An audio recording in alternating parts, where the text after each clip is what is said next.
What's going on, everybody? C4 here, and today we're continuing with the mock draft series. And we're going to be talking about the Super Bowl runner-up New England Patriots.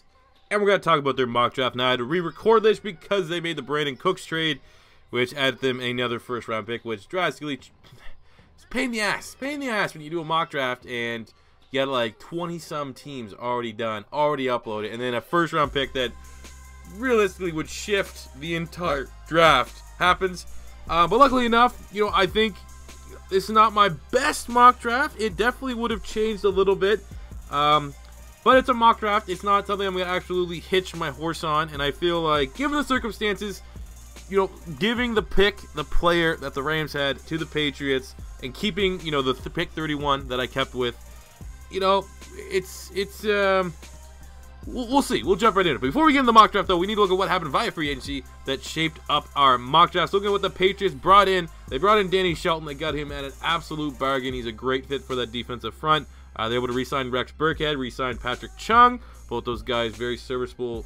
Pretty much key. You can probably say key players as well. They brought in Jason McCourty to pair up with his brother Devin McCourty. He had a good year. He was Mr. Pro Football Focus on the Cleveland Browns. I think Adrian Claiborne, we'll never forget his performance against the Dallas Cowboys. Was like 5 or 6 sacks against Dak Prescott. Thank you very much. Pretty much a prototypical Patriot signing. And they brought in Cordero Patterson from the Raiders. I don't know if he's going to have the same kind of success that the last Raiders wide receiver had when he went to the Patriots, Randy Moss. But he's definitely going to be an interesting type player to see what Josh McDaniels can do.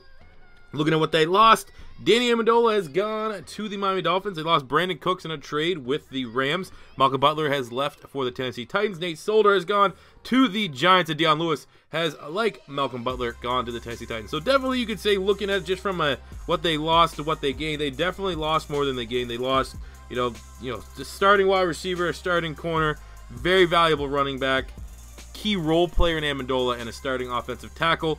So we're going to jump in the mock draft. And I'm going to state right now, before we jump into the mock draft, tackle's a popular pick. Quarterback's a popular pick. We have them getting a quarterback. Tackle, on the other hand, they got Antonio. Okay, Marcus Cannon's going to be coming back. He is a very solid starting right tackle.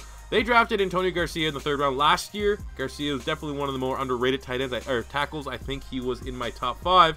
They drafted him in the 3rd round last year, pretty much knowing that Nate Solder was not going to be able to re-sign. So Garcia is going to start at left tackle. You got Cannon. I think the tackle dilemma, if you will, is kind of being blown out of proportion. So I do not have them getting a tackle. Things may have changed if I knew before I did the entire 32-team mock draft that this trade was going to happen. But I'm sticking with my guns. I like the moves that we made. So jumping in at pick 23, I was taking linebacker Rashaan Evans from Alabama. For me personally, his play style looks a lot like Dont'a Hightower, and Dont'a Hightower is one of the more elite linebackers in football. But I think just that defense needs to get better, man, ultimately. When you look at the Super Bowl, it wasn't the offense that was sucking. It wasn't the tackles that were sucking. It was the defense. Defense was terrible. So we're gonna drastically go after the defense here. I think a guy like Rashaan Evans can walk in day one, bump out Kyle Van Noy, bump out Marquise Flowers, Landon Roberts, whoever is the other dog in there with Dont'a Hightower, and fill that void. And, Hightower, we definitely have seen in New England, unless your name's Tom Brady, you get old, you have a big cap hit, you're not going to be around longer. I know Hightower just got re-signed, but with that injury, he might not be the same type of player. Ultimately, a guy like Rashaan Evans pairs very nicely with Hightower, and also gives you the luxury, if you have to move on from Hightower, you still get a similar type player. Now, the body size, athletic ability, that's definitely, you probably give a little bit more edge to Hightower there. But ultimately, I think Rashaan Evans is one of the better first-round linebacking prospects in this year's draft class. And there's a bunch of them between him, Vander Esch, Tremaine Edmonds, Roquan Smith. Some people say Malik Jefferson. I think here is a good pick for the Patriots.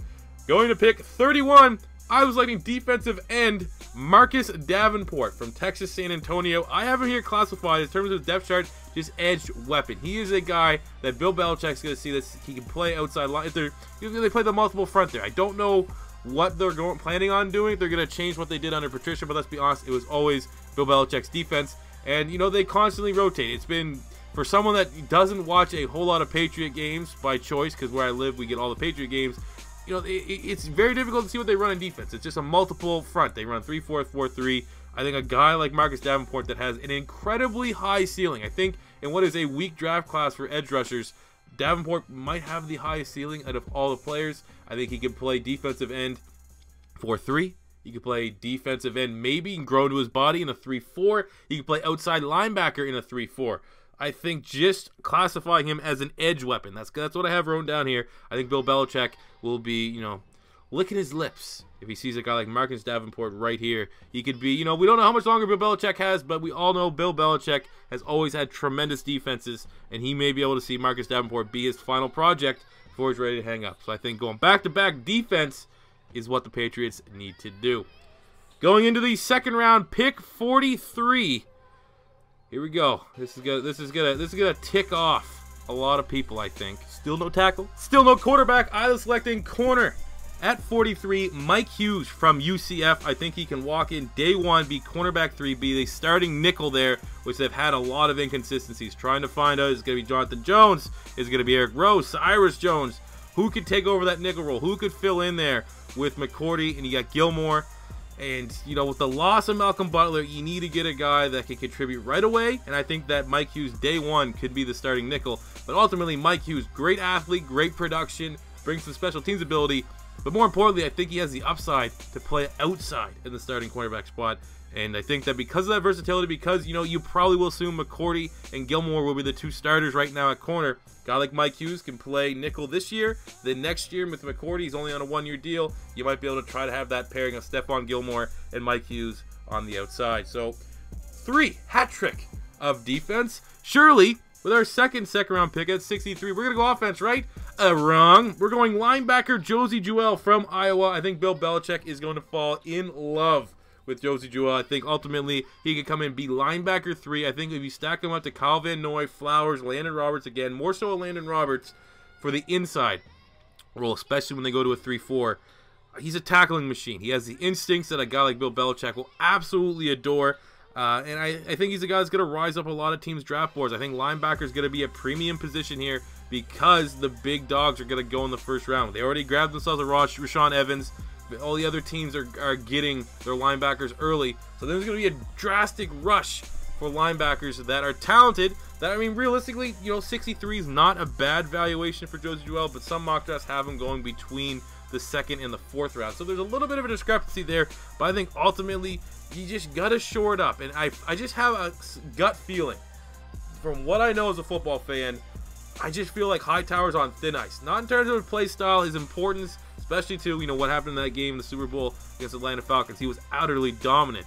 But just how Bill Belichick operates, I just feel like a guy coming off an injury with a big money deal, if he doesn't even, like, if he looks any different next year, if he's a little bit of a down year, I think Bill Belichick's, you know, it's one of those things, he could be on the chopping block come next season. Unless I don't know how big of a cap hit he probably would. But preparing for the worst here, you go best player available, and I think a guy like Josie Jewell is absolutely the type of playmaker that Bill Belichick would want on his defense. Leader, could be the QB of that defense for years to come. Going to the third round, pick 95, I was selecting quarterback Luke Falk from Washington State. I think he comes in to be quarterback 3 behind Brady and Hoyer, but ultimately a guy like Luke Falk has a lot of traits similar to Tom Brady. I think when you look at Luke Falk, you see limited arm strength, but very, very good accuracy. If you're ranking the top 5 quarterbacks in this year's draft class in terms of accuracy, Luke Falk might even crack the top 3. He's lethal accurate.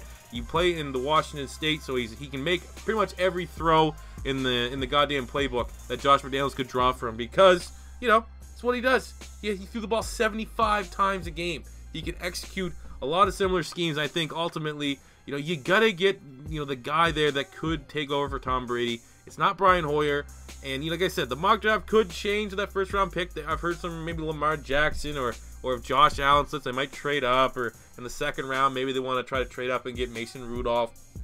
But ultimately, I think when you're looking at that next year, the Kyle Lalettas, whose name's been there before, you got Mike White.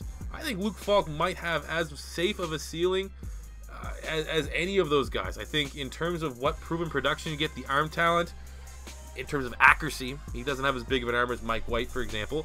I think Luke Falk could be a great fit here in New England. And ultimately, when you're sitting here at pick 95, you know, a backup quarterback, a guy that could eventually be the guy that replaces Tom Brady, you got to be good. And in worst case scenario, if Brady plays till he's 70, maybe you can flip Luke Falk for future picks.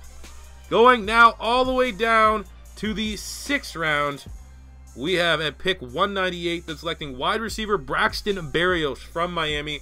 kind of a gimme pick here, but ultimately, slot wide receiver 2, I think he can be top depth behind Julian Edelman. Again, Julian Edelman, much like maybe say Hightower. Honestly, I don't want to try to have the narrative that I think Hightower for sure is going to get cut. That's more of just a gut feeling. I have no insider information. I have no inclination why you'd want to get rid of him. It's just kind of like, why? It's every time I look at the Patriots depth chart, it just keeps coming to me. Maybe they're getting rid of Hightower. But ultimately, a guy like Julian Edelman, he's getting up there in age. He plays an incredibly punishing position. And, you know, maybe Malcolm Butler, but ultimately I don't think there's a successor on the roster. You know, they did bring in Jordan Matthews on like a prove-it deal, and he is much better as a slot wide receiver than he is an outside guy. But again, no long-term solution. A guy like Braxton Berrios is one of the better slot wide receivers in this year's draft class. You know, your typical, you know, he's not straight white. He's not your pasty white type guy. But, you know, he fills that niche, that typical Patriot type wide receiver. Commonly mocked to the Patriots, I would assume, if you're watching and have seen other 7-round mock drafts. So, you know, why not? Get depth behind Edelman in the 6th round. That's good value. Going to the second 6th round pick at 210. I was selecting cornerback Tremon Smith from Central Arkansas. Really, really good ball production. Again, I think ultimately when you look at their secondary, they need to get more depth. It feels like, you know, a lot of the fans are pretty much done with Cyrus Jones. You got Eric Rowan. Yeah, you know, as an Eagle fan, I wanted Philly to draft him way back when. But, you know, long-term solution there.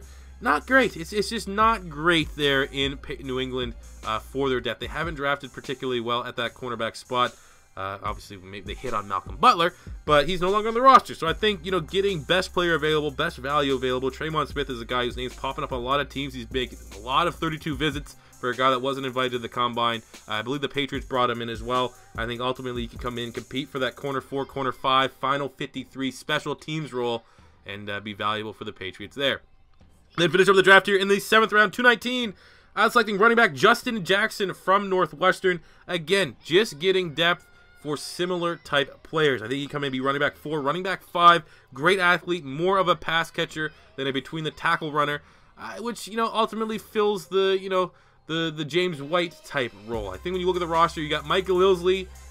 What's the future for him hold? Jeremy Hill's on a prove-it deal. Rex Burkhead came back short term. There's still uncertainty at the Patriots depth chart. They definitely have a healthy looking depth chart, plenty of names there, but long term they don't have that guy that's going to be there for 3-4 years that could, you know, grow and learn. They just more so have the proven type guys in Burkhead and White. And even that, White and Burkhead offer a lot of the similar type skill set to an offense.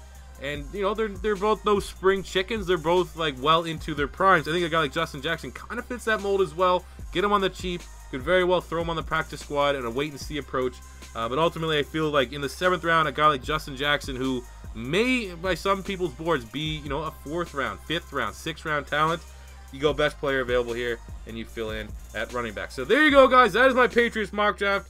Very much a headache to try to, you know, work around the trade, and it's definitely a pain in the ass that they're the last team.